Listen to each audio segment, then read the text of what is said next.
يا أيها الذين آمنوا أطيعوا الله وأطيعوا الرسول وأولي الأمر منكم فإن تنازعتم في شيء فردوه إلى الله والرسول إن كنتم تؤمنون بالله واليوم الآخر ذلك خير وأحسن تأويلا نحمده ونصلي على رسوله الكريم أعوذ بالله من الشيطان الرجيم بسم الله الرحمن الرحيم قل هو الله أحد الله الصمد لم يلد ولم يولد ولم يكن له كفوا أحد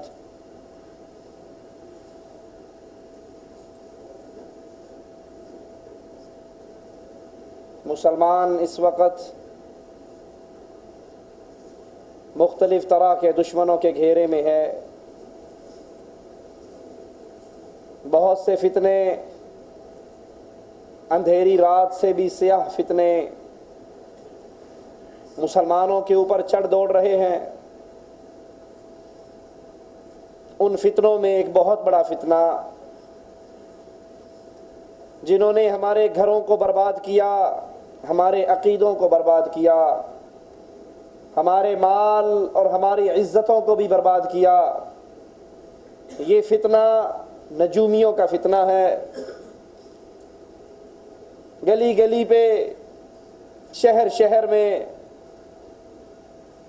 علم نجوم کے دعوے دار، دست شناسی کے دعوے دار، ستاروں کے علم سے اپنا تعلق جوڑنے والے کہیں غیب کی خبریں بتاتے ہیں،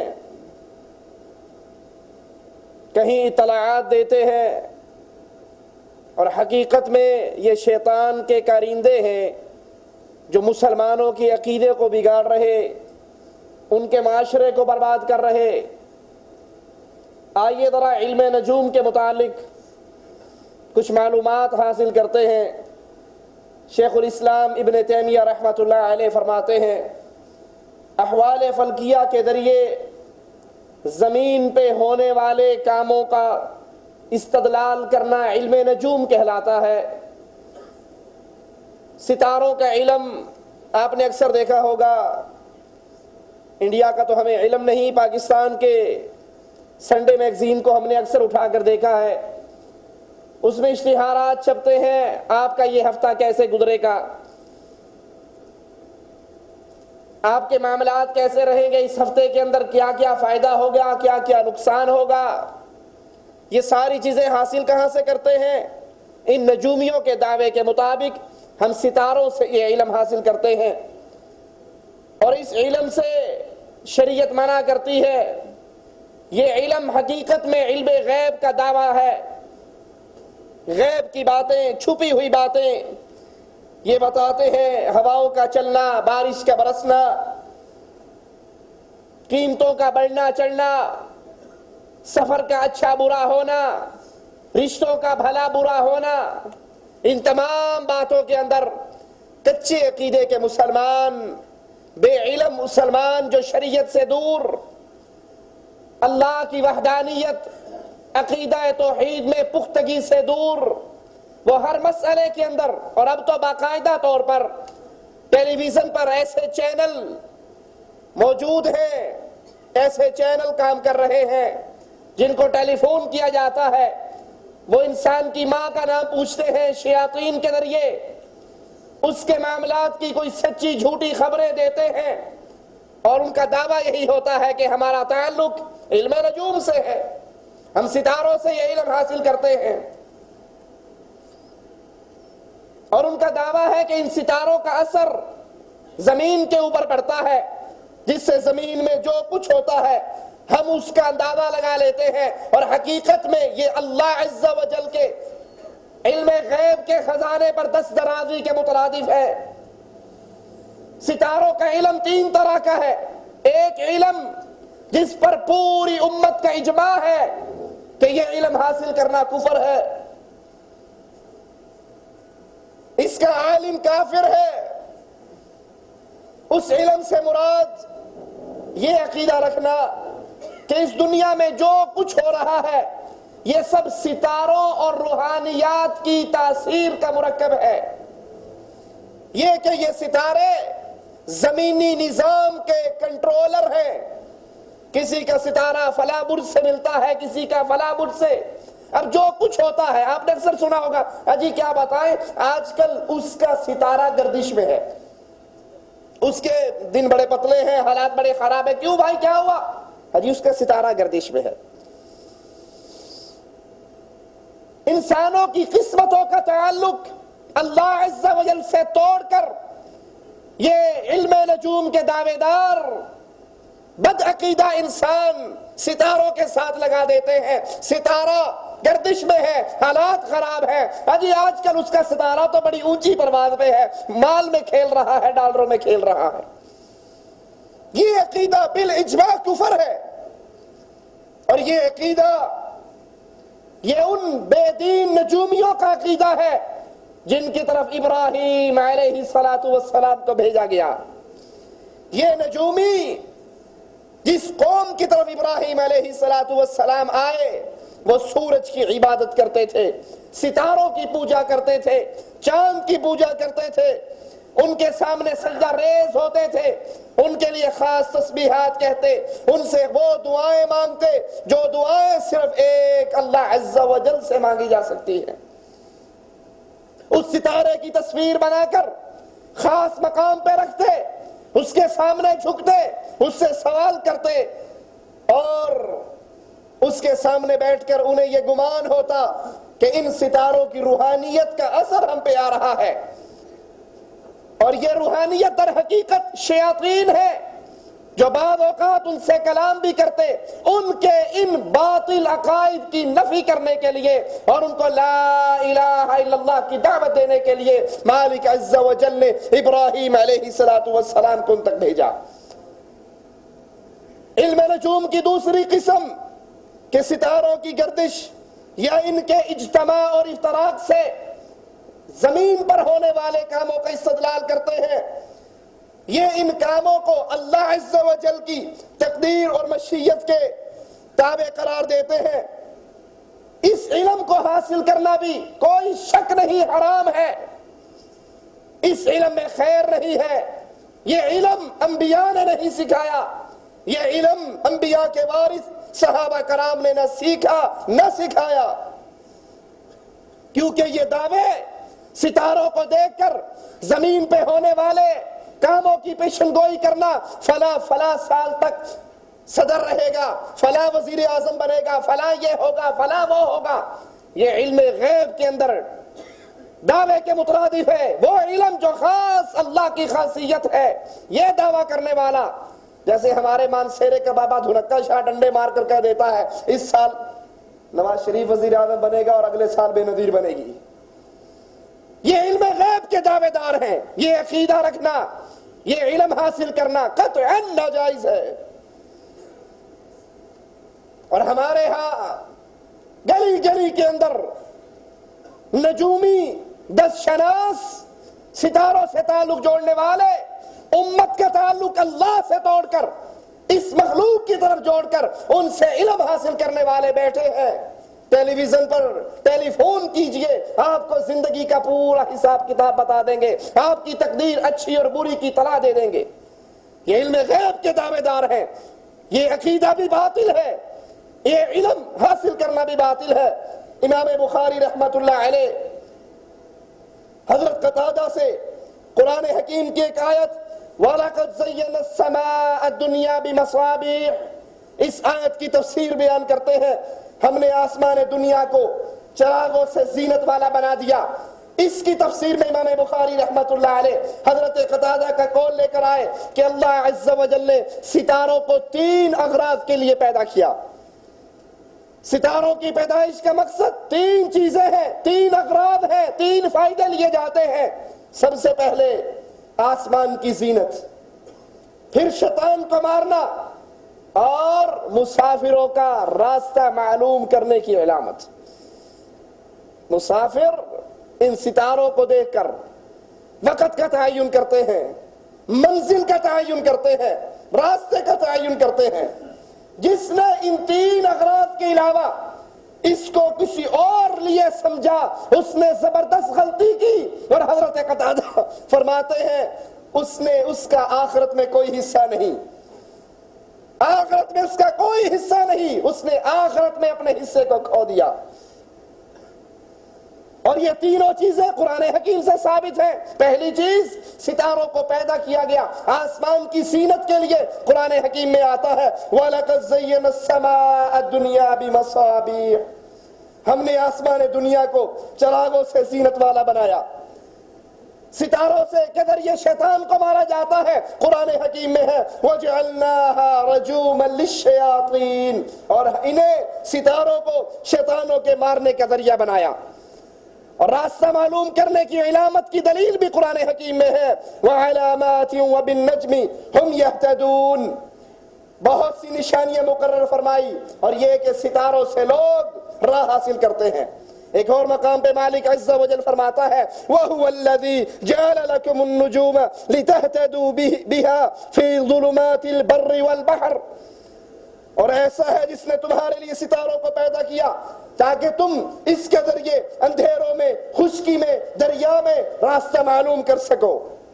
ستاروں کی تخلیق کی یہ تینوں اغراض، یہ تینوں مقصد اللہ عز و جل کے قرآن حکیم میں موجود ہیں۔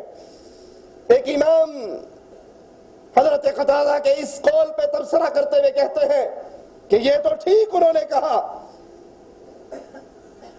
کہ جس نے اس کے علاوہ کسی اور مقصد کے لیے ستاروں کو استعمال کیا اس نے غلطی کی، لیکن ان کا یہ کہنا کہ اس نے اپنا آخرت کا حصہ ضائع کر دیا یہ بہت چھوٹا حکم ہے۔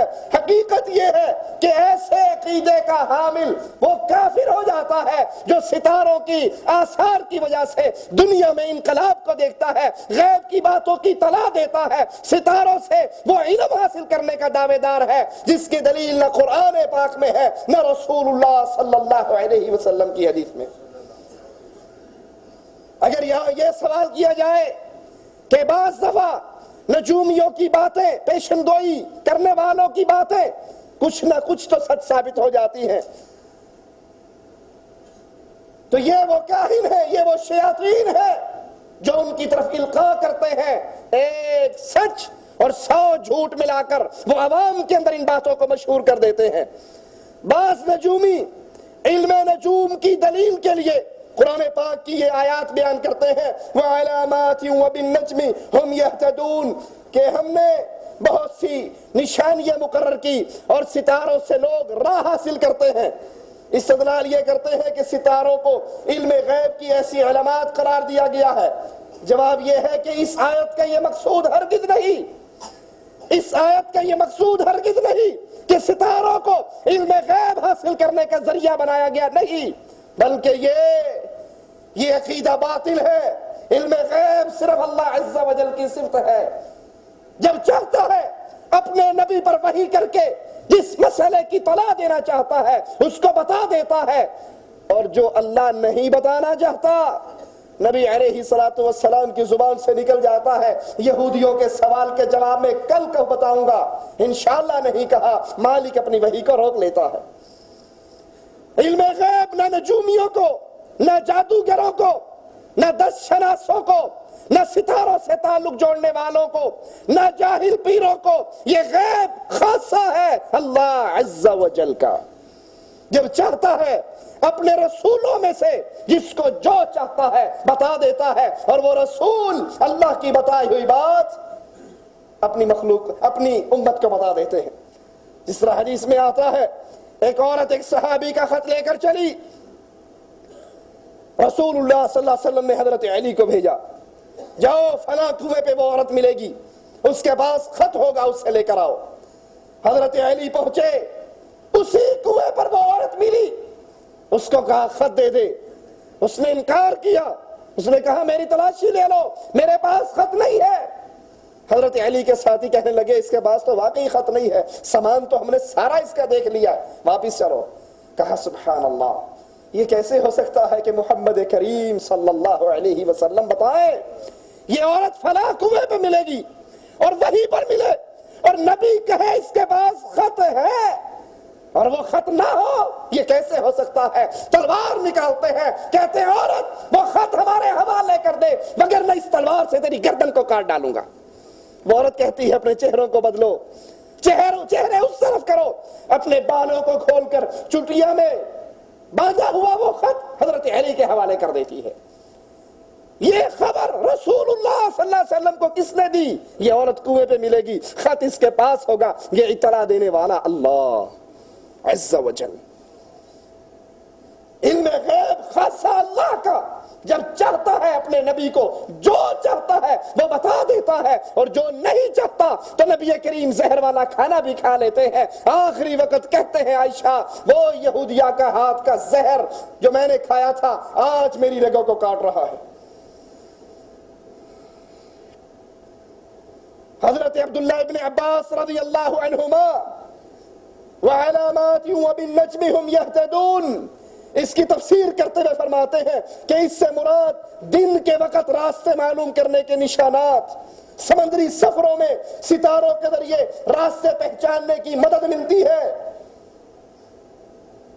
اس آیت کے ذریعے علم نجوم پہ استدلال کرنا جانتے بوجھتے ایک واضح قرآن کی آیات سے ثابت ہونے والے بات کی تردید ہے کہ علم غیب تو خاصا اللہ کا ہے، لیکن نجومی دعویٰ کرتے ہیں اب یہ ہونے والا ہے، اب یہ ہونے والا ہے، اب فلاں کا تختہ الٹنے والا ہے، اب فلاں ہونے والا ہے، فلاں کے گھر میں جادو ہے، فلاں کے گھر میں یہ ہے، وہ انڈیا میں بیٹھا ہوا ہے، یہ کیوں ٹیلی ویژن دبئی سے چل رہا ہے اور انڈیا والے کا صرف فون سن کے بتا دیتا ہے تیرے فلاں گھر میں یہ ہے، فلاں گھر میں یہ ہے، فلاں گھر میں یہ ہے، اور اس عمل کا تعلق ستاروں سے جوڑتا ہے کہ ہمیں یہ علم نجوم نے بتایا ہے، تو یہ عقیدہ بھی باطل ہے، ایسا عقیدہ رکھنے والا شخص بھی باطل ہے۔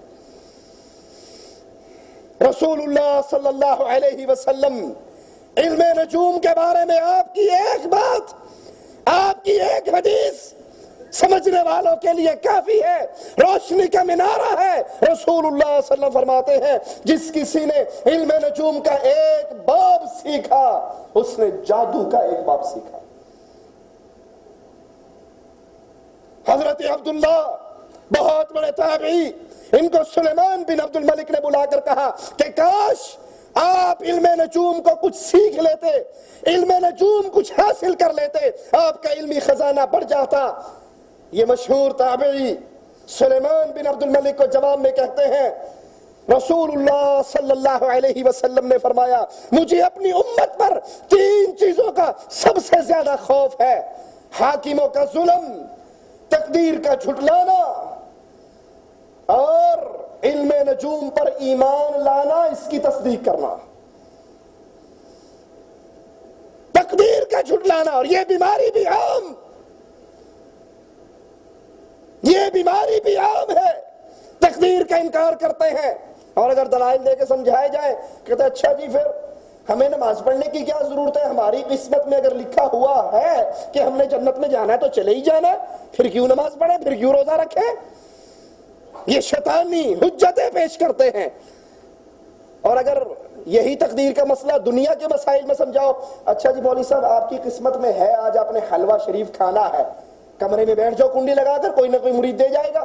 وہ کہے گا جناب مولوی صاحب آپ کا دماغ خراب ہے، مجھے دکان پہ جانا پڑے گا، دکان کھولنی پڑے گی، گاہک آئے گا، سامان بکے گا، پیسے بچیں گے، اس کا سامان خریدوں گا تو حلوہ ملے گا۔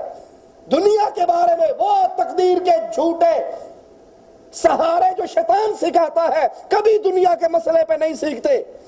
وہاں محنت بھی ہے، وہاں کوشش بھی ہے، وہاں جد و جہد بھی ہے، لیکن جب معاملہ دین کا آتا ہے تو کہتے ہیں تقدیر میں اگر جنت میں ہوا تو چلے جائیں گے، نماز پڑھ کر کیا ملے گا، چھوڑو نمازوں کو۔ اسی طرح ستاروں پر ایمان لانا، رسول اللہ صلی اللہ علیہ وسلم فرماتے ہیں مجھے اپنی امت پہ 3 چیزوں کا خوف ہے، اور ان میں تیسری چیز ستاروں پر ایمان لانا، ان کی تصدیق کرنا۔ حضرت انس فرماتے ہیں رسول اللہ صلی اللہ علیہ وسلم نے فرمایا مجھے اپنے بعد اپنی امت پر 2 خطرے ہیں، ایک تقدیر کے جھٹلانے کا اور دوسرا علم نجوم پر ایمان لانے کا۔ آج بھی اچھا بھلا پڑھا لکھا آپ دیکھو، اس نے انگوٹھی پہنی ہوگی، اس میں کوئی پتھر ہے، جی یہ پتھر کیوں پہنا، جی یہ پتھر جو ہے نا میرے ستارے کے مطابق ہے۔ ہم نے اخبار جہاں میں خط لکھا تھا، انہوں نے ہماری تاریخ پیدائش لے کر بتا دیا کہ آپ کی تاریخ پیدائش کے مطابق آپ کا فلاں ستارہ ہے، آپ فلاں پتھر پہنو گے تو فائدہ ہوگا، فلاں پہنو گے تو نقصان ہوگا۔ حالانکہ مسند احمد میں اور صحیح بخاری میں عبداللہ ابن عمر رضی اللہ عنہما سے یہ روایت ہے، رسول اللہ صلی اللہ علیہ وسلم نے فرمایا مفاتیح الغیب خمس لا يعلمها الا اللہ، غیب کی 5 کنجیے ہیں، غیب کی 5 چابیے ہیں، لا يعلمها الا اللہ، ان 5 کنجیوں کو، غیب کے ان 5 رازوں کو اللہ عز و جل کے علاوہ کوئی نہیں جانتا۔ نمبر 1، کل کا کسی کو علم نہیں، کیا ہونے والا ہے کیا نہیں ہونے والا، یہ علم کسی کے پاس نہیں سوائے اللہ کے، کل کو کیا ہوگا۔ لیکن علم نجوم کے دعوے دار، یہ نجومی ٹیلی ویژن پر آ کر اعلان کرتے ہیں آپ یہ ہفتہ ایسے گزارو گے، یہ ہفتہ ایسے گزارو گے، اس ہفتے میں یہ رزق ملے گا، اس ہفتے میں یہ خیر ہوگی، اس ہفتے میں سفر نہیں کرنا وگرنہ مصیبت آ جائے گی، کاروباری سودا نہیں کرنا وگرنہ یہ ٹینشن ہوگی۔ حالانکہ اللہ کے نبی فرما رہے ہیں، صحیح بخاری کی روایت ہے، عبداللہ ابن عمر رضی اللہ عنہما راوی ہے، 5 چیزوں کا علم نہ کیو ٹیلی ویژن کے پاس ہے، نہ اے آر وی کے پاس ہے، نہ جیو کے اوپر آنے والے نجومیوں کے پاس ہے، یہ علم عرش پہ مستوی اللہ کے پاس ہے۔ کل کو کیا ہوگا کسی کو پتا نہیں، ماں کے پیٹ میں کیا ہے کسی کو پتا نہیں۔ آپ کہو گے مولوی صاحب آپ عجیب بات کرتے ہو، ہم ڈاکٹر کے پاس جاتے ہیں وہ الٹرا ساؤنڈ کرتا ہے، وہ الٹرا ساؤنڈ کر کے بتا دیتا ہے دوسرے مہینے کے حمل کے اندر ہی آپ کے ہاں بیٹا ہوگا، اور واقعی بیٹا ہوتا ہے، آپ کہتے ہیں کسی کے پاس نہیں۔ تو ہم کہتے ہیں بھائی آپ الٹرا ساؤنڈ کرنے کی زحمت کیوں کرتے ہو، چھری لے کے پیٹ پھاڑ کے نکال کے دیکھ لو کیا ہے۔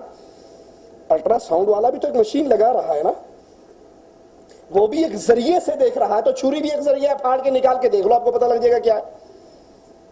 ماں کے پیٹ میں کیا ہے بغیر ذریعے کے، بغیر واسطے کے، ابھی وہ اس میں روح پیدا نہیں ہوئی، ابھی وہ نطفہ نہیں بنا، مالک کو علم ہے اس کے گھر میں کیا ہونا ہے۔ یہ غیب کس کے پاس ہے؟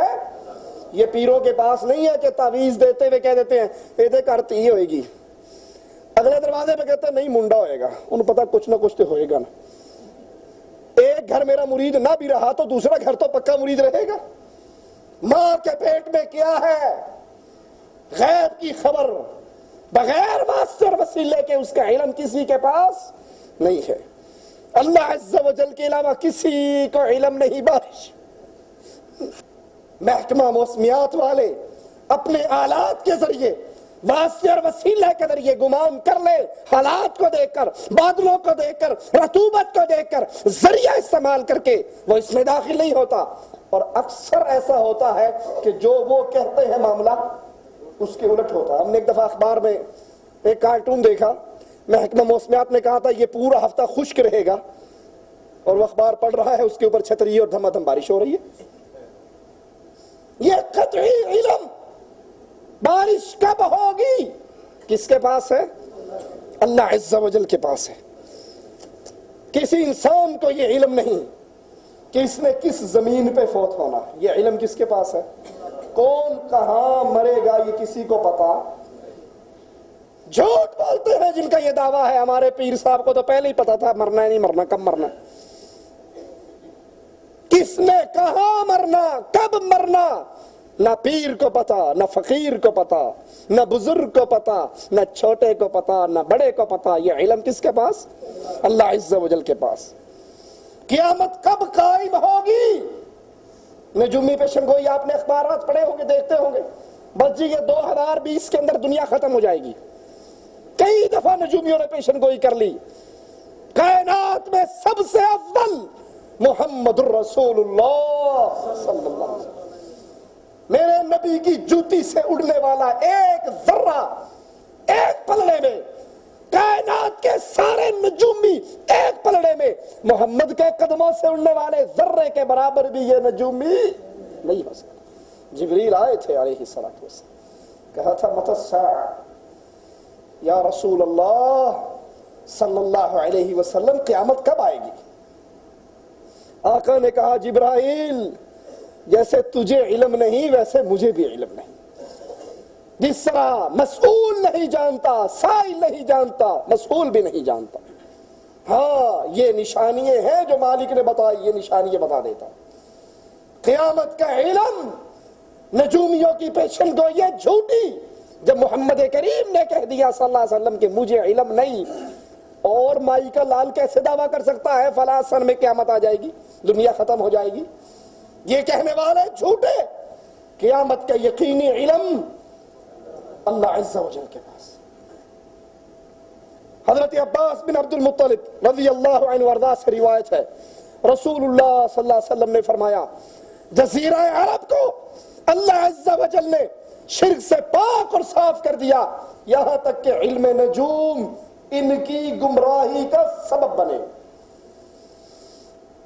معاشرے پاک اور صاف رہتے ہیں شرک سے, علم نجوم کے ذریعے شرک امتوں میں داخل ہو جاتا ہے, اللہ پر بھروسہ ختم ہو جاتا ہے, ستاروں پر بھروسہ, انگوٹھیوں پر بھروسہ, پتھروں پر بھروسہ, تعویذوں پر بھروسہ, اللہ پر توکل, اس کا سلسلہ ختم. حضرت عباس کہتے ہیں رسول اللہ صلی اللہ علیہ وسلم نے فرمایا جزیرہ عرب کو اللہ عز و جل نے شرک سے پاک کر دیا, یہاں تک کہ علم نجوم ان کی ہلاکت کا سبب بن جائے. یہ علم نجوم کے دعوے دار پروفیسر عامل فلاں اور فلاں, یہ مسلمانوں کی بربادی اور ہلاکت کے سبب ہے. اس طرح کی اور بے بہا احادیث اور صحابہ کے آثار ہیں جس میں علم نجوم کے باطل ہونے کی دلیل ہے. نجومی اپنے علم نجوم کے لیے ایک اور دلیل پیش کرتے ہیں. ابراہیم علیہ السلام کے بارے میں انہوں نے کہا فَنَظَرَ نَظْرَةً فِي النُّجُومِ فَقَالَ إِنِّي سَقِيمٌ. ابراہیم علیہ السلام نے ستاروں کو دیکھا, ایک نگاہ ستاروں پہ ڈالی اور کہا میں تو بیمار ہوں. تو نجومی دلیل لیتے ہیں کہ ہاں یہ آیت علم نجوم کی صحت پر دلیل ہے, حالانکہ یہ بہت بڑا جھوٹ ہے. ستاروں کو تو سارے مسلمان دیکھتے ہیں, سارے انسان دیکھتے ہیں. ستاروں کو دیکھنا ستاروں پر یقین کرنا نہیں. پھر ابراہیم علیہ السلام کے بارے میں یہ غلط نظریہ رکھنا, وہ تو آئے اس قوم میں تھے جو قوم ستاروں پر ایمان رکھتی تھی, سورج کو پوجتی تھی, چاند کو پوجتی تھی, ستاروں کو پوجتی تھی. جو قوم شرک کرتی تھی وہ نبی ان کو اس شرک سے بچانے کے لیے آیا, تو نعوذ باللہ ان جیسا عقیدہ وہ نبی اپنا سکتا ہے؟ وہ تو ایک سمجھانے کا انداز, بات کرنے کا انداز کہ میں کہوں گا بیمار ہوں, یہ سارے میلے پہ چلے جائیں گے, پیچھوں میں امام باڑے بڑھ جائے گا. امام باڑا سمجھتے ہو نا, کہیں بکریوں کا واڑا ہوتا ہے, کہیں اماموں کا واڑا ہوتا ہے. ان نجومیوں کا خدا واڑا تھا, جہاں ایک بڑا بت ہے, ایک چھوٹا بت, اس سے چھوٹا, اس سے چھوٹا, اس سے چھوٹا, سارے محکمے بانٹے ہوئے ہیں. یہ بارش برساتا ہے, یہ رزق دیتا ہے, یہ خزانے دیتا ہے, یہ اولاد دیتا ہے, یہ بری کرتا ہے, یہ فلاں کرتا ہے, یہ فلاں کرتا ہے. ابراہیم علیہ السلام نبی ہے اللہ کے, موحدین کے لیے امام ہے. آتے ہیں ساروں کی ایسی تیسی پھیر دیتے ہیں, کلہاڑا بڑے صاحب کے سر پہ رکھ دیتے ہیں. قوم میلہ سے واپس آتی ہے, دیکھتی ہے جو ان کی عزتیں بچایا کرتے تھے ان کی اپنی ٹانگیں ٹوٹی ہوئی ہیں. بڑے پریشان ہو کر کہتی ہے من فعل ھذا, ہمارے مشکل کشاؤں کا بیڑا غرق کس نے کیا؟ سننے والوں نے کہا پورے پنڈ ایک ہی موحد ہے, ایک آدمی ہے ابراہیم اس کا نام ہے. وہ کہا کرتا تھا زندو اگر تم پیچھے ہٹ جاؤ تو یہ مردے میرا کچھ بگاڑ. آج بھی اگر آپ عقل کو استعمال کر کے جو یہ اللہ عز و جل نے دی ہے, جنہوں نے بزرگوں کے نام کو کاروبار بنا لیا ہے, ان پر پیش کرو. جی آپ نہیں سمجھتے یہ جو بزرگ قبر میں دفن ہیں یہ بڑی کرنی بھرنی دھرنی والے ہیں، یہ بے اولاد کو اولاد دے دیتے ہیں، یہ مقدموں سے نجات دے دیتے ہیں، یہ بڑی بڑی سرکار بڑی کھوٹی قسمت کرتے ہری، یہ سارا کچھ کرتے ہیں۔ ان سے پوچھو جی مان لیا یہ بہت کچھ کرنے کے قابل، اولاد بھی دیتے ہیں، رزق بھی دیتے ہیں، مقدموں سے بری بھی کرتے ہیں، سارا کچھ کرتے ہیں، ان کے جو دربار پہ اتنا بڑا غلہ پڑا ہے چندے کا، اس پہ اتنا موٹا تالا کیوں لگا ہوا ہے؟ بس ایک سوال اور کافی رہے گا۔ یہ بزرگ، یہ بڑی سرکار ہیں، یہ بقول تمہارے داتا صاحب ہیں، یہ بقول تمہارے غوث اعظم ہیں، یہ بقول تمہارے جناب غریب نواز بندہ پرور ہے، ان کے لنگر سے دنیا فیض یاب ہوتی ہے، تو چندے والے غلے پر تالا کیوں لگا ہوا ہے؟ پولا یا منہ کر کے کہیں گے جی نہ لائیے نہ چوری ہو جاتی ہے، پولا یا منہ۔ میں خود اپنی آنکھوں سے علی حجویری صاحب کے قبر پہ گیا، واللہ العظیم اپنی آنکھوں سے دیکھا، وہاں جوتی جمع کرانے کے لیے باقاعدہ ٹوکن سسٹم چلتا ہے۔ جس نے اگر لاہور جا کے وہ دیکھا ہوگا تو اسے یاد ہوگا، ٹوکن میں جمع کرواؤ۔ سبحان اللہ، تمہاری عقلیں کہاں مر گئی؟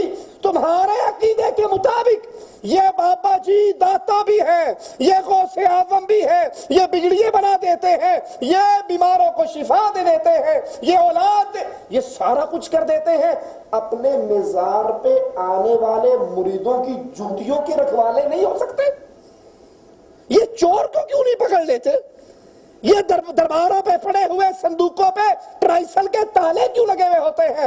عقل مند کے لیے اشارہ کافی ہے، سمجھ جائے جب مرنے والا مر کے قبر میں دفن ہو گیا، دنیا سے اس کا رشتہ کٹ گیا، اب وہ اگلے جہان میں چلا گیا، ولی اللہ تھا تو جنت میں ہے، اور اگر ولی اللہ نہیں تھا، مشرک اور کسی اور حال میں تھا، تو اس کی قبر جہنم کا گڑھا بن چکی ہے۔ دنیا کے بارے میں اس کو علم اور خبر۔ ابراہیم علیہ السلام نے جب ساروں کو توڑ لیا، انہوں نے کہا جی کس نے کیا؟ کوئی ابراہیم ہی ہے، انہوں نے کتنا ہونا بلا لیا، آپ نے کیا؟ کہا نہیں جو یہ بڑا ہے نا بابا، چندے تے لڑائی ہوگی سی تو انہیں کیا سارے نو ختم کر کے میں ہی سب کچھ قبضہ کر لوں۔ قوم کہنے لگی آپ کو پتا ہے کہ ہم مانتے ہیں یہ ناک پہ بیٹھی ہوئی مکھی کو نہیں اڑا سکتے، یہ قبر پہ پڑی ہوئی چادر نہیں روک سکتے، یہ غلے میں پڑے ہوئے چندے کو کوئی چوری کرنے لگے تو نہیں روک سکتے۔ ابراہیم کو موقع ملا علیہ السلام، کہا اللہ کو چھوڑ کر ان کو مشکل کشا کہتے ہو جو اپنی قبروں پہ آئے ہوئے چندے کو کنٹرول نہیں کر سکتے؟ کہا اس کو جلا دو۔ تو جو نبی دعوت توحید لے کر ان نجومیوں کی بستی میں آیا، اس کے بارے میں کیسے یقین کیا جا سکتا ہے کہ وہ انہی ستاروں پہ ایمان رکھتا تھا؟ ابو موسیٰ اشعری رضی اللہ عنہ وارضہ روایت فرماتے ہیں، مسند احمد کے اندر یہ حدیث موجود ہے، رسول اللہ صلی اللہ علیہ وسلم نے فرمایا 3 انسان جنت میں داخل نہیں ہوں گے۔ 3 انسان، پہلا شراب پینے والا، دوسرا قطع رحمی کرنے والا، اور تیسرا جادو کی تصدیق کرنے والا۔ اور پہلے آپ نے حدیث سن لی کہ رسول اللہ صلی اللہ علیہ وسلم نے فرمایا جس نے علم نجوم کا، ستاروں کا علم حاصل کیا، علم نجوم حاصل کیا، 10 شناسی کا علم حاصل کیا، اس نے جادو کا ایک باب سیکھا، اور جس نے جادو کی تصدیق کی، جس نے جادو کا علم سیکھا، جادو کی تصدیق کی، رسول اللہ صلی اللہ علیہ وسلم فرماتے ہیں جادو کی تصدیق کرنے والا اللہ کی جنت میں داخل نہیں ہو سکتا۔ اسی طرح کفار مکہ، عرب کا یہ عقیدہ تھا یہ چاند منازل طے کرتا ہے، ان کی منزلیں طے ہونے سے ہم پہ بارشیں برستی ہیں، بارش ستاروں کی وجہ سے برستی ہے، چاند کی وجہ سے برستی ہے۔ مالک عز و جل اس کا بھی انکار کرتے ہوئے قرآن حکیم میں بیان فرماتا ہے وَتَجْعَلُونَ رِزْقَكُمْ أَنَّكُمْ تُكَذِّبُونَ، تم شکر کا اظہار اس صورت میں کرتے ہو کہ تم جھٹلاتے ہو، بارش برسانے والا اللہ، رزق دینے والا اللہ، بجائے تم اس دیے ہوئے رزق پہ شکر کرو، تم اس نعمت کا تعلق ہی غیر سے جوڑ دیتے ہو۔ اس آیت کی تفسیر میں رسول اللہ صلی اللہ علیہ وسلم کا فرمان مبارک مسند احمد میں، ترمذی میں موجود ہے، حضرت علی راوی ہے، فرماتے ہیں اس آیت میں رزق بمعنی شکر ہے، چنانچہ معنی یوں ہوگا کہ تم اللہ کی نعمتوں کے مقابلے میں اظہار شکر کا یہ طریقہ اپناتے ہو کہ تم اس نعمت کا من جانب اللہ ہونے کا انکار کر کے اس کو فلاں ستارے کی طرف منسوب کر دیتے ہو کہ بارش فلاں ستارہ برساتا ہے۔ ہمارے ہاں بھی یہ عقیدہ چلتا ہے نا جی، بارش نہیں ہو رہی تھی، فلاں بابا جی کی نظر دے کر آئے بارش ہو گئی، فلاں پیر صاحب کی قبر پہ چڑھاوا چڑھا کر آئے بارش ہو گئی، فلاں مجذوب کے پاس چلے گئے، اس نے پتھر اٹھایا چوڑیوں کی طرف لا کر کہا یا می بھیج یا اپنا سہاگ واپس لے، نعوذ باللہ ثم نعوذ باللہ، بارش ہو گئی۔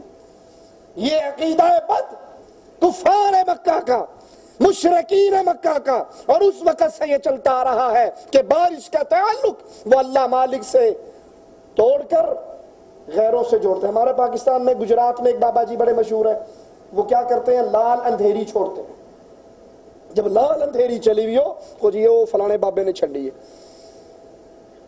شیعوں کی پچھلے دنوں میں ایک کتاب پڑھ رہا، اس کے اندر حضرت علی کے بارے میں ایک روایت موجود، کچھ شیعہ امام جعفر کے پاس بیٹھے ہوئے اور جھوٹ ہے امام جعفر رحمت اللہ علیہ کے نام، وہ ان جھوٹوں کے جھوٹ سے پاک ہیں کہ انہوں نے کہا بادل گرجے فارعدت السماء وابرقت، بجلی چمکی، تو امام جعفر نے کہا جانتے ہو یہ کون کرتا ہے؟ اور کیا خیال ہے مسلمانوں، بجلی اور بادلوں پہ کنٹرول کس کا ہے؟ اللہ عز و جل کا۔ امام جعفر نے کہا تم جانتے ہو یہ کون کرتا ہے؟ کہا کون کرتا ہے؟ کہا من امر صاحبکم، یہ تمہارے صاحب کے کام ہیں سارے، بادلوں پہ کنٹرول، بجلی پہ کنٹرول، بارش پہ کنٹرول۔ فقلت من صاحبنا، تو کہا اس شیعہ نے، میں نے کہا امام جعفر سے وہ ہمارا صاحب کون ہے جس کا کنٹرول بادلوں پہ، بجلی پہ، پانی پہ، بارش پہ؟ کہا ہوا امیر المؤمنین علی علیہ السلام، یہ حضرت علی سارا کام کرتے ہیں۔ یہ زمانہ جاہلیت کی باتیں۔ اور ابو مالک اشعری رضی اللہ عنہ وارضاہ سے روایت ہے، صحیح مسلم میں یہ حدیث ہے، رسول اللہ صلی اللہ علیہ وسلم نے فرمایا جہالت کی 4 باتیں میری امت میں موجود رہیں گی۔ جہالت کی کتنی باتیں؟ 4 باتیں میری امت میں موجود رہیں گی، اور ان میں سے ایک جسے وہ کبھی نہ چھوڑیں گے، اپنے حسب و نسب پہ فخر کرنا۔ اسی سیدوں میں جی شاہ صاحب ہیں، ہم زیدی ہیں، ہم بخاری ہیں، ہم نقوی ہیں، ہم عبدی ہیں، ہم فلاں ہم فلاں فلاں۔ سید کی سین کو بھی سلام ہے، سید کا کیا کہنا۔ ہم ارائی ہیں، یہ رشتہ مانگنے جو آیا اے جٹ ہے، ارائی دا ویاہ پلا جٹ نہ ہو سکتا، خود سوچو۔ ہم خان ہیں، ہم پٹھان ہیں، اے پنجابی نہیں، اے کمی کمین ہیں، ہم بڑی اعلیٰ ذات کے ہیں۔ یہ جہالت کی باتیں، اور آج ہمارے گھروں میں موجود ہے یا نہیں؟ ناراض نہ ہونا، اگر ہو بھی جاؤ تو میں نے چندہ تو مانگنا نہیں آپ سے۔ سید کی بیٹی گھر میں بیٹھی بیٹھی 35 سال 40 سال کی بوڑھی ہو جائے گی، اس کا رشتہ کسی جٹ سے نہیں۔ سیدوں نے جی ہن سید دا رشتہ غیر سید نال کیویں ہو سکتا ہے؟ امتی دے گھر ساڈی سیدانی کیویں جا سکتی ہے؟ یہ جہالت کا عقیدہ ہے، اسلام اور مسلمانوں کا اس سے کوئی تعلق نہیں۔ ذات پات برادری ازم طاغوت ہے، بت ہے، اور رسول اللہ صلی اللہ علیہ وسلم نے فرمایا یہ امت میں رہے گی اور ہمارے درمیان۔ اجی کوئی رشتہ لب دیو، بچی جوان ہوگی، لیکن خیال کرنا اسی بغل ہاں تے بغلے جی کریں گے، باہر نہیں کر سکتے۔ اسلام اس کا انکار کرتا ہے، ان اکرمکم عند اللہ اتقاکم، اللہ کے ہاں شان کس کی ہے؟ سیدوں کی، شاہ جی کی۔ اتقاکم، جو اللہ سے ڈر گیا وہ اگر موچی بھی ہے، نائی بھی ہے، اگر اللہ سے ڈرتا ہے، اللہ سے اس کا رشتہ قوی ہے، وہ 1000 سیدوں پر بھاری ہے۔ یہ جہالت کی بات موجود ہے اور موجود رہے گی۔ دوسروں کے نسب پر تانا زنی کرنا جہالت کا عمل ہے، آج ہمارے اندر ہے یا نہیں؟ او جی ہے سید بڑیا پھرتا ہے، میں جاننا میراسی سی پہلے، عام بیٹھے بیٹھے جی کتھوں ہن کہندا میں راجپوت، میں جاننا پچھوں کمار نے راجپوت۔ کمہار نے میں ارے بھائی کمہار ہے تو کمہار آدم کی اولاد نہیں، اگر یہ نائی ہے تو آدم کی اولاد نہیں، اگر یہ جٹ ہے تو آدم کی اولاد نہیں، کوئی بھی ذات ہو، سارے انسانوں کا باپ کون؟ آدم علیہ السلام۔ اور آدم کس سے تھے؟ مٹی سے۔ اور ہم کس سے ہیں؟ ذات پات کا اسلام میں کوئی تصور نہیں۔ یہ ہندوؤں کے عقیدے ہیں، یہ کفار کے عقیدے ہیں۔ اس دور کے اندر یہ بدعقیدگی موجود تھی جس کو رسول اللہ صلی اللہ علیہ وسلم نے حجۃ الوداع کے موقع پر کہا تھا، کسی عربی کو عجمی پر، کالے کو گورے پر کوئی فوقیت۔ یہ دوسری بیماری جو ہمارے معاشرے میں موجود ہے۔ تیسری چیز، ستاروں سے بارش کا اعتقاد رکھنا اس دور کے کفار میں موجود تھا اور آج کے کلمہ پڑھنے والے مسلمانوں میں بھی موجود ہے۔ اسی طرح نوحہ خوانی کرنا، سینہ کوبی کرنا، بال پھاڑنا، سر پیٹنا، کسی کی وفات پہ اتنا غم منانا۔ غم منانے کی اسلام میں اجازت ہے، کیسے؟ منہ سے چیخو پکار، آنسو بہہ جائے تو رحمت ہے، لیکن سینہ پیٹنا، نوحہ کرنا، محرم میں کالے کپڑے پہن کے روڈ پہ آ گئے، یا حسین یا حسین یا حسین، ایک بندہ مر گیا، پتہ نہیں کی مصیبت آ گئی۔ اسلام کو اس عمل کے ذریعے بزدلوں کا دین بنا کر پیش کیا جاتا ہے کہ مسلمانوں کا اگر ایک بندہ مر جائے نا تو یہ ساری عمر قیامت تک پیٹتے رہتے ہیں کہ ہمارا حسین کیوں مر گیا۔ ارے تم حسین کی بات کرتے ہو، حسین کے نانا محمد کریم صلی اللہ علیہ وسلم کہتے ہیں لَوَدِدْتُ أَنْ أُقْتَلَ فِي سَبِيلِ اللَّهِ، میرا جی چاہتا ہے کاش میں اللہ کے راستے میں شہید ہو جاؤں، پھر زندہ کیا جاؤں، پھر شہید ہو جاؤں، پھر زندہ کیا جاؤں، پھر شہید ہو جاؤں، پھر زندہ کیا جاؤں، پھر شہید ہو جاؤں۔ یہ تو حسین کے نانا کی خواہش تھی۔ اگر حسین رضی اللہ عنہ وارضہ شہید ہو گئے، تم پیٹ پیٹ کے یہ کہتے ہو ہمارا بندہ کیوں مر گیا؟ اگر وہ شہید ہو گئے، شہادت کے مقام کو پا گئے، تم نہیں سمجھتے وہ جنت کے اعلیٰ ترین مقام پہ پہنچ گئے۔ حسین رضی اللہ عنہ وارضہ، جنت کے نوجوانوں کے سردار حسین، نوحہ خوانی کرنا، ماتم کرنا، سینہ کوبی کرنا، اور اب تو زنجیروں سے کرتے ہیں، کوئی تلواروں سے کرتا ہے۔ ہم کہتے ہیں بے وقوفو یہ تلواروں سے تم کیوں کرتے ہو؟ اچھا طریقہ تلوار ہمارے ہاتھ میں دو، تم سامنے آؤ، مڑ کے لوڑ ہی نہیں پڑی، ایک ہی باری کم ختم ہو جائے گا۔ رسول اللہ صلی اللہ علیہ وسلم نے فرمایا نوحہ خوانی کرنے والی عورت قیامت کے دن کھڑی ہوگی، اس کو تار کول کا لباس، خارج کا لباس پہنایا جائے گا۔ کوئی مر جائے تو سپیشل رونے والی کو گاؤں میں سے بلایا جاتا ہے، انہوں بلا کے رہو چنگا روندی تو رواندی، وہ آگے وینڈ باندھی، ہائے وے چھوٹے چھوٹے بچے سن کیوں مر گیا؟ بھائی مر گیا تو اس کا وقت آ گیا، معاملہ ختم۔ یہ نوحہ کرنا جہالت کے دور کی بات ہے جو آج بھی موجود ہے۔ اس حدیث میں جاہلیت کی تیسری چیز رسول اللہ صلی اللہ علیہ وسلم نے جو گنوائی وہ یہ عقیدہ رکھنا کہ بارش ان ستاروں کی وجہ سے ہوتی ہے، فلاں ستارہ بارش برساتا ہے، فلاں ستارہ بارش برساتا ہے۔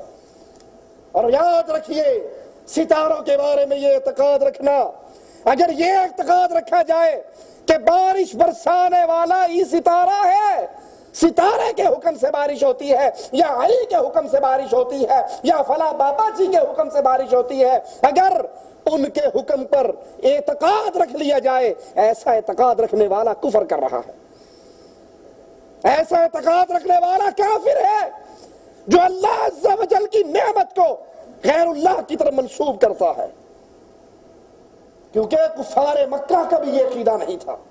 قرآن بیان فرماتا ہے وَلَئِن سَأَلْتَهُمْ مَن نَزَّلَ مِنَ السَّمَاءِ مَاءً فَأَحْيَا بِهِ الْأَرْضَ مِن بَعْدِ مَوْتِهَا لَيَقُولُنَّ اللَّهُ،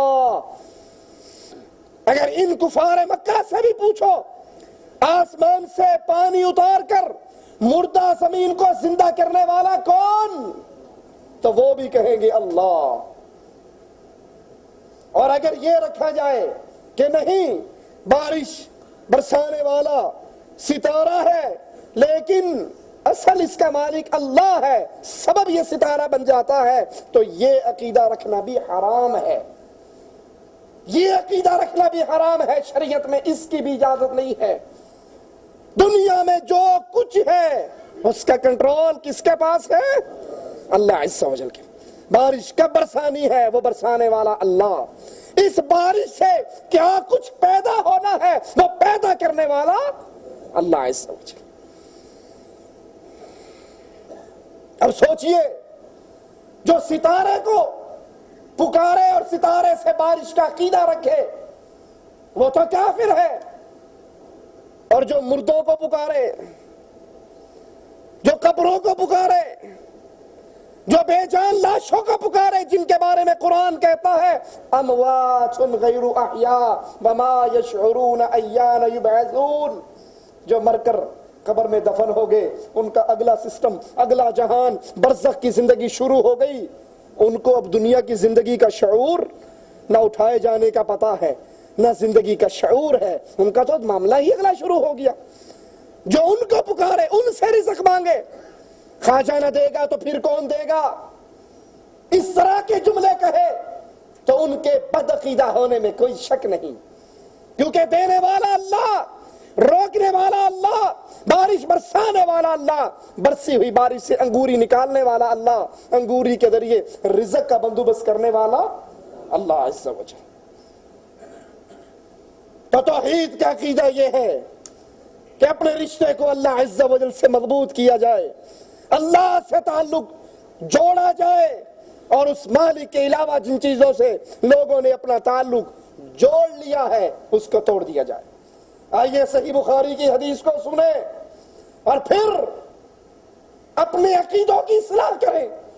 میری ایک بات کو ہمیشہ یاد رکھیے، اللہ کے لیے، اللہ کا واسطہ دے کر آپ کو یہ بات کہتا ہوں، اگر بات میں کروں محمد کریم کی صلی اللہ علیہ وسلم، اگر بات میں کروں اللہ عز و جل کے قرآن کی، تو پھر اللہ اور اس کے رسول کی بات پر ایمان لے آئیے۔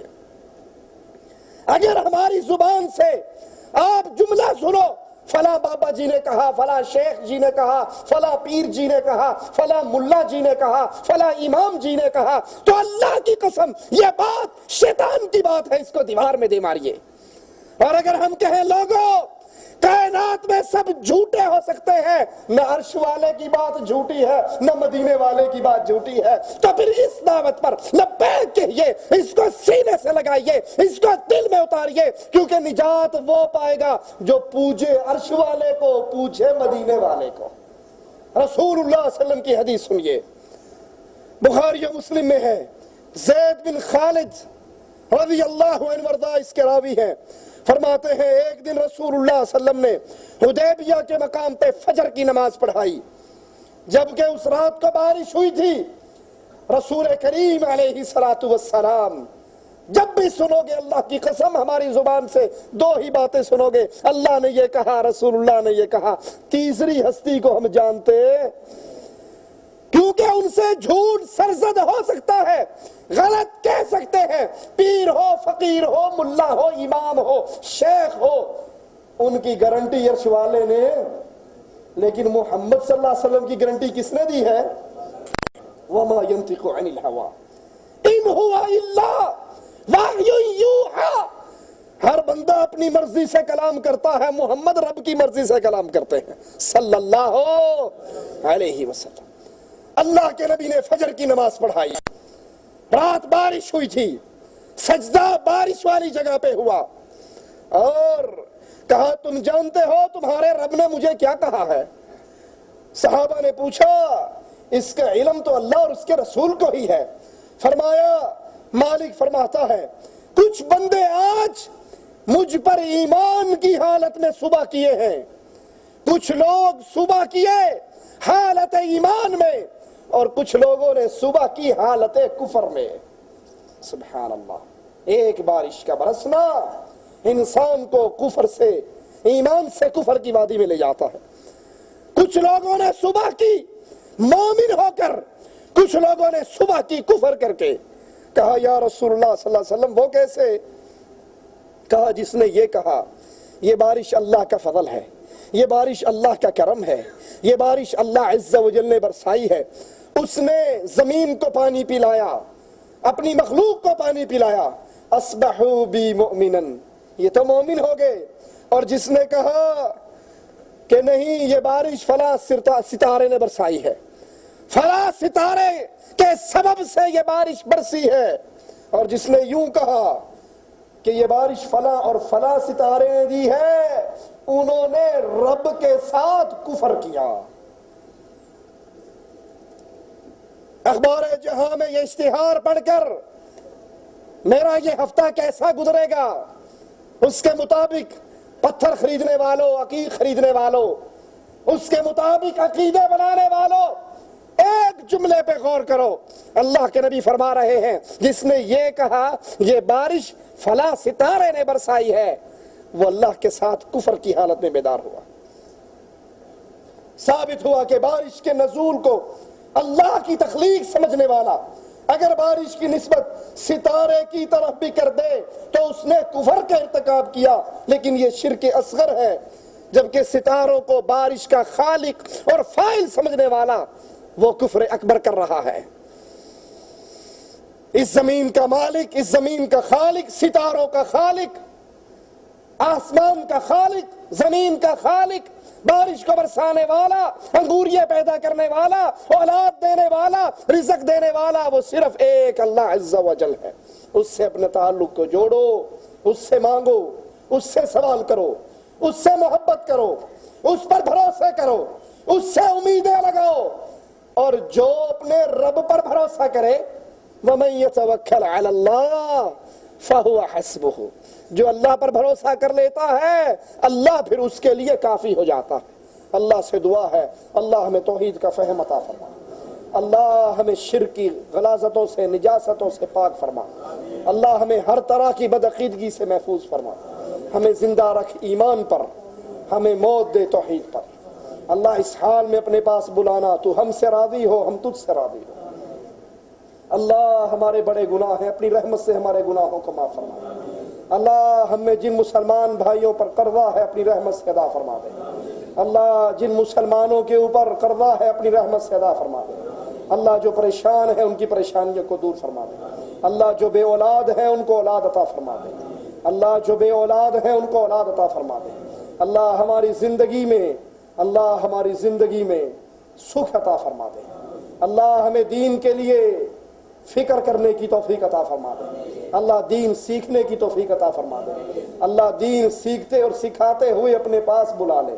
اس حال میں موت دینا مالک، اے اللہ اس حال میں اٹھانا، تو ہم سے راضی ہو، ہم تجھ سے راضی ہوں۔ اقول قولی ھذا واستغفر اللہ لی ولکم ولسائر المسلمین فاستغفروہ انہ ھو الغفور الرحیم۔ یہ سوال ہے کسی ایسی مسجد کی تعمیر کے لیے مالی مدد کرنا جس مسجد کا امام اور جو مسجد بنائی جا رہی ہے اس کے لوگ شرک کی حالت میں ہوں، غیر اللہ کو پکارتے ہوں، قبروں پہ سجدے کرتے ہوں، قبروں کا طواف کرتے ہوں، مرنے والے بزرگوں کے نام سے مدد کا سوال کرتے ہوں، تو یہ بھائی مسجد بنانے والا شرک کی حالت میں ہے، اور مالک عز و جل کا فیصلہ ہے لا یغفر ان یشرک بہ وَيَغْفِرُ مَا دُونَ ذَلِكَ لِمَن يَشَاءُ، اللہ شرک کو کبھی معاف نہیں کرے گا، اس کے علاوہ جس گناہ کو چاہے گا معاف کر دے گا۔ تو یہ مسجد بنانے والے قبر پرست ہیں، قبروں کو پوجتے ہیں، مردوں کو پکارتے ہیں، بے شک اپنے خیال میں وہ اللہ کا گھر بنا رہے ہیں، لیکن حقیقت میں وہاں اللہ کے ساتھ شرک ہوگا، تو ایسے گھر کے اندر چندہ دینا، پیسے دینا جائز نہیں ہے۔ منافقین نے مسجد ضرار بنائی تھی رسول اللہ صلی اللہ علیہ وسلم کی زندگی میں، سبب اس کا مسلمانوں میں افتراق اور اختلاف تھا، اس مسجد کو گرا دینے اور جلا دینے کا حکم ملا تھا۔ اگرچہ وہ مسجد تھی لیکن اس کی اساس تقویٰ نہیں تھی، اس کی اساس کچھ اور تھی۔ جب ایسی مسجد بنائی جائے جہاں سے یا علی مدد یا رسول اللہ مدد کے نعرے لگے، جہاں مردوں کو داتا اور مشکل کشا اور حاجت روا کہے جانے کا سبق ملے، تو قرآن حکیم رسول اللہ صلی اللہ علیہ وسلم کی تعلیمات ہمیں ان کے ساتھ تعاون کرنے کی اجازت نہیں دیتی، کیونکہ حکم کیا ہے تعاونوا علی البر والتقوی ولا تعاونوا علی الاثم والعدوان، نیکی کے کام میں مدد کرو، برائی کے کام میں مدد نہ۔ اس کو یوں ہی مثال لے لو، اللہ کے نام پہ کیسٹیں بانٹی جا رہی ہیں دین سکھانے کی، ایک کیسٹ جو توحید کی دعوت دیتی ہے اور ایک کیسٹ شرک کی دعوت دیتی ہے۔ آپ نے تو کہا جی ہے تو اللہ دا نائی، مولوی تو دو پاسے ہی نے، کیڑی ونڈو گے؟ جس میں دعوت توحید ہوگی، جس میں قرآن کی باتیں ہوں گی اور جس میں اللہ اور اس کے رسول کے خلاف باتیں ہوں گی، اس کیسٹ کو آپ نہیں بانٹو گے۔ تو وہ مرکز بنانا کیسے جائز ہے جہاں پر اللہ کے انبیاء کو اللہ کے نور کا ٹکڑا سمجھا جائے، جہاں پر یہ آواز لگے اذان سے پہلے الصلاۃ والسلام علیک یا نور من نور اللہ، کہ محمد صلی اللہ علیہ وسلم اللہ کے نور کا ٹکڑا ہے اور ان پر سلامتی ہو۔ اور یہ قرآن حکیم ہمارے ہاتھ میں ہے، سورۃ کہف 16واں پارہ آخری آیت، گھر جا کے گھر میں رکھے ہوئے قرآن کو کھول کے پڑھیے۔ مالک اعلان کرواتا ہے، قل، اے نبی کہہ دو، قل انما انا بشر مثلکم، میں تم جیسا انسان ہوں، یوحی الی انما الہکم الہ واحد، مجھ میں اور تم میں فرق یہ ہے کہ وہی جب بھی آتی ہے وہ رسول اللہ پر آتی ہے، کسی اور پر نہیں آتی۔ مجھ میں اور تم میں فرق کیا ہے؟ پوری کائنات کو ایک پلڑے میں ڈال دیا جائے اور امام کائنات کو ایک پلڑے میں ڈال دیا جائے، محمد صلی اللہ علیہ وسلم کا پلڑا کائنات پہ بھاری ہے، لیکن نبی بشر ہے، دو آنکھیں، ایک منہ، دو کان، دو ٹانگیں، دو ہاتھ، دو پاؤں، پیٹ، وہ تمام چیزیں ایک انسان کے ساتھ ہوتی ہے، وہ رسول اللہ صلی اللہ علیہ وسلم کے۔ آپ کا باپ ہے تو نبی کے باپ بھی تھے، آپ کی ماں ہے تو رسول اللہ کی والدہ بھی تھی، آپ کے چچا ہے تو نبی کی چچا بھی تھی، آپ کی بیٹی ہے تو رسول اللہ کی بیٹی تھی، آپ شادی کرتے ہو تو نبی نے بھی شادی کی، آپ کے بچے ہوتے ہیں تو نبی کے بچے تھے، آپ کو بھوک لگتی ہے تو نبی کو بھی بھوک لگتی ہے، آپ کو تکلیف آتی ہے تو نبی کو بھی بخار ہوتا تھا۔ ہے بشر، لیکن کائنات میں اس جیسا کوئی اور نہ پیدا ہوا ہے، نہ ہوگا، نہ ہو سکتا ہے۔ اولاد آدم کے سردار محمد کریم صلی اللہ علیہ وسلم، لیکن جب نبی نے کہہ دیا لا تطرونی کما اطرت النصارى عیسی ابن مریم، مجھے میری شان سے ایسے نہ بڑھا دینا جیسے عیسائیوں نے عیسیٰ کو بڑھا دیا تھا، میں اللہ کا بندہ ہوں اور اللہ کا رسول۔ اب جس مسجد میں یہ آوازہ لگے کہ نہیں محمد صلی اللہ علیہ وسلم تو اللہ کے نور کا ٹکڑا ہے، نور من نور اللہ ہے، یہ عقیدہ شرک کا عقیدہ ہے۔ قرآن بیان کرتا ہے، سورۃ مریم ہے، آیت نمبر 90 ہے، گھر رکھے ہوئے قرآن کو کھول کے پڑھنا، تکاد السماوات یتفطرن من وتنشق الارض وتخر الجبال هدا ان دعوا للرحمن ولدا، قریب ہے آسمان پھٹ جائے، زمین پھٹ جائے، پہاڑ ریزہ ریزہ ہو جائے، ظالموں نے اللہ کا بیٹا بنا دیا۔ تو جہاں یہ عقیدے پھیلائے جائیں وہاں تعاون کرنا حرام۔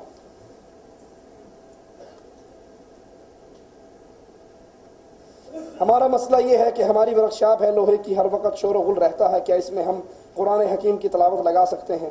شور بھی بہت ہے، دوسری بات یہ کہ کیسٹ کی آواز اونچی ہوتی ہے، اس لیے آدمی جب حمام میں جاتا ہے تو تلاوت کی آواز وہاں بھی آتی ہے، کیا یہ جائز ہے کہ آدمی حمام میں بیٹھا اور تلاوت کی آواز بھی اس کے کانوں میں؟ کوئی حرج نہیں، آپ ورکشاپ میں ہیں، ورکشاپ میں کام ہو رہا ہے اور شور ہے، لوہا کٹ رہا ہے، آ رہا ہے، گر رہا ہے، لیکن آپ اپنے پاس اونچی آواز سے تلاوت لگا دیتے ہو اور آپ اس کو سنتے رہتے ہو تو اس میں کوئی حرج نہیں۔ اور آپ ہی ہو، آپ باتھ روم جانے لگے ہو تو اس کو بند کر دو، واپس آؤ تو پھر جہاں سے چھوڑی تھی وہیں سے سننا شروع کر دو۔ واللہ اعلم۔ سبحانک اللہم وبحمدک، اشہد ان لا الہ الا انت، استغفرک۔